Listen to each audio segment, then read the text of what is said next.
দারুণ! এই বিশ্লেষণে সবাইকে স্বাগত জানাচ্ছি। আজ আমরা এমন একটা দার্শনিক বিষয় নিয়ে কথা বলতে যাচ্ছি যা প্রাত্যহিক জীবনের পুরো দৃষ্টিভঙ্গিটাই বদলে দিতে পারে। আমরা আলোচনা করব প্রখ্যাত প্রাবন্ধিক মোতাহার হোসেন চৌধুরীর বিখ্যাত প্রবন্ধ জীবন ও বৃক্ষ নিয়ে। এখানে মানব জীবনের সাথে প্রকৃতির এমন এক অদ্ভুত সুন্দর সম্পর্ক তুলে ধরা হয়েছে যা শুনলে সত্যি অবাক হতে হয়। আচ্ছা, শুরুতেই একটা গভীর প্রশ্ন দিয়ে ভাবা যাক, মানব জীবনের নিখুঁত রূপক বা মেটাফোর আসলে কি হতে পারে? যুগে যুগে বড় বড় চিন্তাবিদরা আমাদের অস্তিত্ব আর জীবনের উদ্দেশ্যকে নানাভাবে ব্যাখ্যা করেছেন। কারো কাছে জীবন একটা যুদ্ধক্ষেত্র, আবার কারো কাছে দীর্ঘ এক যাত্রা। কিন্তু মোতাহের হোসেন চৌধুরী বেছে নিয়েছেন এমন একটা উপমা যা একাধারে খুব সহজ, আবার প্রচণ্ড শক্তিশালী। তো চলুন এবার একটু গভীরে প্রবেশ করা যাক। তপবন প্রেমিক রবীন্দ্রনাথ ঠাকুরের কথা তো আমরা সবাই জানি। তিনি মনে করতেন মানব জীবনের শ্রেষ্ঠ রূপক হল নদী। নদী যেমন প্রবল বেগে ছুটে চলে, পাহাড় পর্বত ডিঙিয়ে সব বাধা পেরিয়ে এগিয়ে যায়, মানুষের জীবনটাও ঠিক তেমনই গতিশীল হওয়া উচিত। কিন্তু এখানে মোতাহের হোসেন চৌধুরী একটু ভিন্ন মত পোষণ করলেন।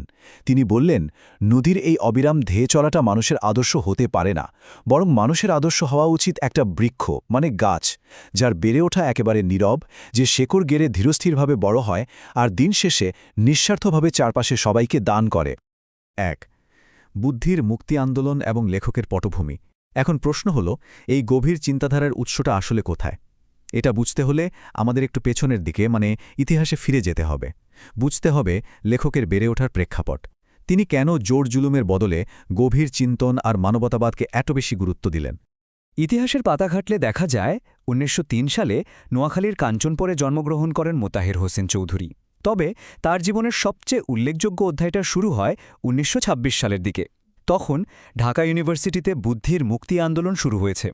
তিনি আর তার সমসাময়িক কয়েকজন প্রগতিশীল বুদ্ধিজীবী মিলে তখন তৈরি করেন মুসলিম সাহিত্য সমাজ। সমাজের সব গোড়ামি দূর করার এই বৈপ্লবিক আন্দোলনটা টিকে ছিল ১৯৩৬ সাল পর্যন্ত। পরবর্তীতে ১৯৫৬ সালে এই মহান চিন্তাবিদ আমাদের ছেড়ে চলে যান। সত্যি বলতে এই বুদ্ধির মুক্তি আন্দোলনই তার সেই মননশীল, যুক্তিবাদী আর মানবতাবাদী দর্শনের মূল ভিতটা গড়ে দিয়েছিল। এই বুদ্ধিবৃত্তিক আন্দোলনের একটা মুখপত্র ছিল, নাম শিখা পত্রিকা। আর সেই পত্রিকার মূল স্লোগানটা ছিল, জ্ঞান যেখানে সীমাবদ্ধ, বুদ্ধি যেখানে আড়ষ্ট, মুক্তি সেখানে অসম্ভব। ভাবা যায় কি অসাধারণ একটা কথা! এই একটা লাইন থেকেই কিন্তু পরিষ্কার বোঝা যায় যে লেখক অন্ধবিশ্বাস বা জোর খাটানোর কতটা ঘোর বিরোধী ছিলেন। তিনি সবসময় চাইতেন মানুষের বুদ্ধি আর চিন্তার যেন সম্পূর্ণ মুক্তি ঘটে, কারণ এটা ছাড়া একটা মুক্ত সমাজ গঠন করা একেবারেই অসম্ভব। ২. মানুষের অহংকারের ফাঁদ। সুতরাং সবচেয়ে গুরুত্বপূর্ণ বিষয়টা হল, লেখক এখানে আধুনিক সমাজের কিছু মানুষের আচরণের বেশ কঠোর সমালোচনা করেছেন। তিনি খুব সুন্দরভাবে দেখিয়েছেন কিভাবে মানুষ নিজেরই তৈরি করা অহংকারের ফাঁদে আটকে পড়ে দিন দিন মানবতা হারিয়ে ফেলছে। তিনি এই ধরনের মানুষদের একটা অদ্ভুত নাম দিয়েছেন, স্বল্পপ্রাণ, স্থূলবুদ্ধি, জবরদস্তিপ্রিয় মানুষ। এরা আসলে কারা? এরা হলো সমাজের সেই অংশ যাদের জীবনে প্রেম বা সৌন্দর্যের লেশমাত্র নেই। যে কোনো সমস্যার সমাধান এরা খোঁজে জোর বা জবরদস্তির মাধ্যমে। এরা সমাজ নামক মাটি থেকে শুধু নিজেদের আখেরটায় গুছিয়ে নেয়। ঠিক যেমন পরগাছা অন্যের রস টেনে নিজেদের মোটা তাজা করে, এরাও সমাজ থেকে সবকিছু কেবল শুষেই নেয়। কিন্তু মজার বা বলা ভালো দুঃখের বিষয় হল, সমাজের কল্যাণে বা অন্যের জন্য এরা বিন্দু পরিমাণও কিছু ফিরিয়ে দেয় না। আর এই মানুষগুলোর একমাত্র উপাস্য দেবতা হল তাদের নিজস্ব অহংকার।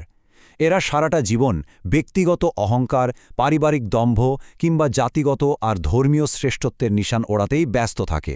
অন্যের চেয়ে নিজেকে কিভাবে আরও বড় করে দেখানো যায়, সেটাই যেন এদের জীবনের একমাত্র লক্ষ্য। সবচেয়ে অদ্ভুত ব্যাপার কি জানেন? মাঝে মাঝে এরা সমাজকে বোকা বানাতে খুব মানবপ্রেমের বুলি আওড়ায়, কিন্তু সেই কথায় বিন্দুমাত্র গভীরতা থাকে না। পুরো ব্যাপারটাই একদম আন্তরিকতা শূন্য আর শুধুই সামাজিক মর্যাদা টিকিয়ে রাখার একটা সস্তা কৌশল মাত্র। ৩. নীরব সাধনার শিল্প। তো এই ভয়ঙ্কর ফাঁদ থেকে বের হওয়ার উপায়টা কি? মানব জীবনের আসল সার্থকতা তাহলে কোথায় লুকিয়ে আছে? ঠিক এখানেই প্রবন্ধটি আমাদের একটা অসাধারণ সমাধানের দিকে নিয়ে যায়, আর সেই চমৎকার সমাধানটি হল নীরব সাধনার শিল্প। লেখক বলছেন, একটা বৃক্ষের নীরব, ধীর ও স্থির বৃদ্ধি হল অর্থবহ জীবনের সবচেয়ে সুন্দর প্রতীক।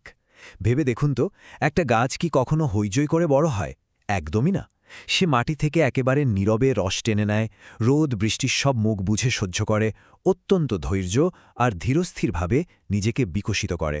আর তার এই বেড়ে ওঠার উদ্দেশ্য কিন্তু কেবল নিজেকে মোটাসোটা করা নয়, বরং নিজেকে অন্যের সেবায় পুরোপুরি প্রস্তুত করা। এই যে নীরব সাধনা, এর মাঝেই আসলে লুকিয়ে আছে জীবনের এক অসীম সৌন্দর্য। একটু আগে যে রবীন্দ্রনাথের নদীর উপমাটার কথা বলছিলাম, মনে আছে?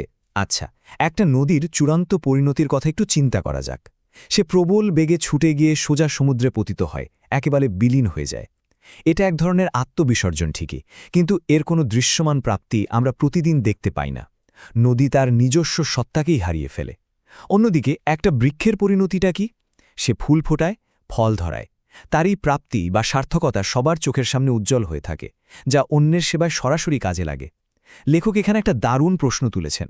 বৃক্ষের এই ফুল ফোটানোর পেছনের নীরব বেদনা বা কষ্টটা তপবন প্রেমিক রবীন্দ্রনাথ কেন দেখতে পেলেন না?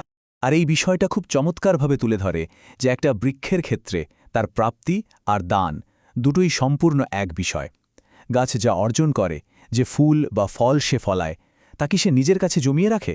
মোটেও না, বরং অকাতরে চারপাশে সবাইকে বিলিয়ে দেয়। ঠিক একইভাবে একজন সৃজনশীল আর উদার মানুষের জীবনেও প্রাপ্তি আর দানের মধ্যে আসলে কোনো পার্থক্য থাকা উচিত নয়। একজন প্রকৃত মানুষ তার অর্জিত জ্ঞান, সম্পদ বা অভিজ্ঞতা সবসময় সমাজের কল্যাণেই অকাতরে দান করে যান। 4. মানব আত্মার পরিচর্যা। আমরা তো এতক্ষণ বৃক্ষের কথা বললাম, কিন্তু মানুষের জীবনে এই দর্শনটা কিভাবে প্রয়োগ করা যায়? চলুন সামনের দিকে এগোই আর দেখি কিভাবে এই আত্মিক বিকাশটা গড়ে ওঠে। সত্যি বলতে এই অংশটাই বোধহয় সবচেয়ে বেশি ভাবনার উদ্রেক করে। প্রকৃতির অন্যান্য জীব বা তরুলতার বৃদ্ধির উপর কিন্তু তাদের নিজেদের কোনো হাত নেই। একটা গাছ নিজে থেকে সিদ্ধান্ত নিতে পারে না সে কেমন হবে। মানুষের ক্ষেত্রেও শারীরিক বৃদ্ধিটা প্রাকৃতিকভাবেই ঘটে, এর জন্য আলাদা করে কোনো পরিশ্রমের প্রয়োজন হয় না। কিন্তু ঠিক এখানেই মানুষের সবচেয়ে বড় মর্যাদাটা লুকিয়ে আছে। লেখকের মতে মানুষের আত্মিক বৃদ্ধি কখনই আপনা আপনি ঘটে না। একটা অর্থবহ মানব আত্মাকে সচেতনভাবে নিজের চেষ্টায় তিল তিল করে তৈরি করে নিতে হয়। এটা বাজারে রেডিমেড পাওয়ার মতো কোনো জিনিস নয়। তাহলে প্রশ্ন আসে, এই সমৃদ্ধ আত্মাটা কিভাবে গঠন করা সম্ভব? এর জন্য মানুষের জীবনে দরকার বিচিত্র সব অভিজ্ঞতা, দরকার প্রচুর পরিমাণে প্রেম, অন্যের প্রতি একেবারে নিঃস্বার্থ সহানুভূতি, আর এই জগতের প্রতি গভীর এক অনুভূতি। লেখক বলছেন, বিজ্ঞান বা বস্তুগত জিজ্ঞাসা আমাদের হয়তো অনেক তথ্য দিতে পারে, কিন্তু তা কখনোই আমাদের আত্মার উন্নতি ঘটাতে পারে না। আত্মার পরিপুষ্টি আর প্রকৃত জীবনবোধের জন্য আমাদের অপরিহার্যভাবে প্রয়োজন শিল্প ও সাহিত্যের চর্চা। এগুলোর মাধ্যমে আমরা আমাদের ভেতরের সমস্ত অন্ধকার দূর করে একজন প্রকৃত মানুষ হিসেবে বিকশিত হতে পারি। এই পুরো প্রক্রিয়াটাকে বোঝাতে লেখক শেক্সপিয়ারের একটা খুব বিখ্যাত উক্তি ব্যবহার করেছেন, রাইপনেস ইজ অল, বা পরিপক্কতাই সব। আমাদের জীবনের নানা সুখ, দুঃখ, বেদনার অভিজ্ঞতার মধ্য দিয়ে যখন আমাদের অন্তরে এই পরিপক্কতাটা আসে, ঠিক তখনই আমাদের আত্মা পূর্ণতা পায়। আর কেবল এমন পরিপুষ্ট ও মধুর আত্মাই স্রষ্টার কাছে উপভোগ্য বা গ্রহণযোগ্য হয়। এই পরিপক্কতা কিন্তু একদিনে আসে না, এটা দীর্ঘ এক সাধনার বিষয়। দেখতে দেখতে আমরা একদম শেষে চলে এসেছি। এই পর্যায়ে এসে একটা প্রশ্ন নিজেদের দিকেই ছুড়ে দেওয়া প্রয়োজন। একবার নিরপেক্ষভাবে ভাবলে দেখা যায় আমাদের প্রত্যেকের বর্তমান জীবনটা আসলে কেমন।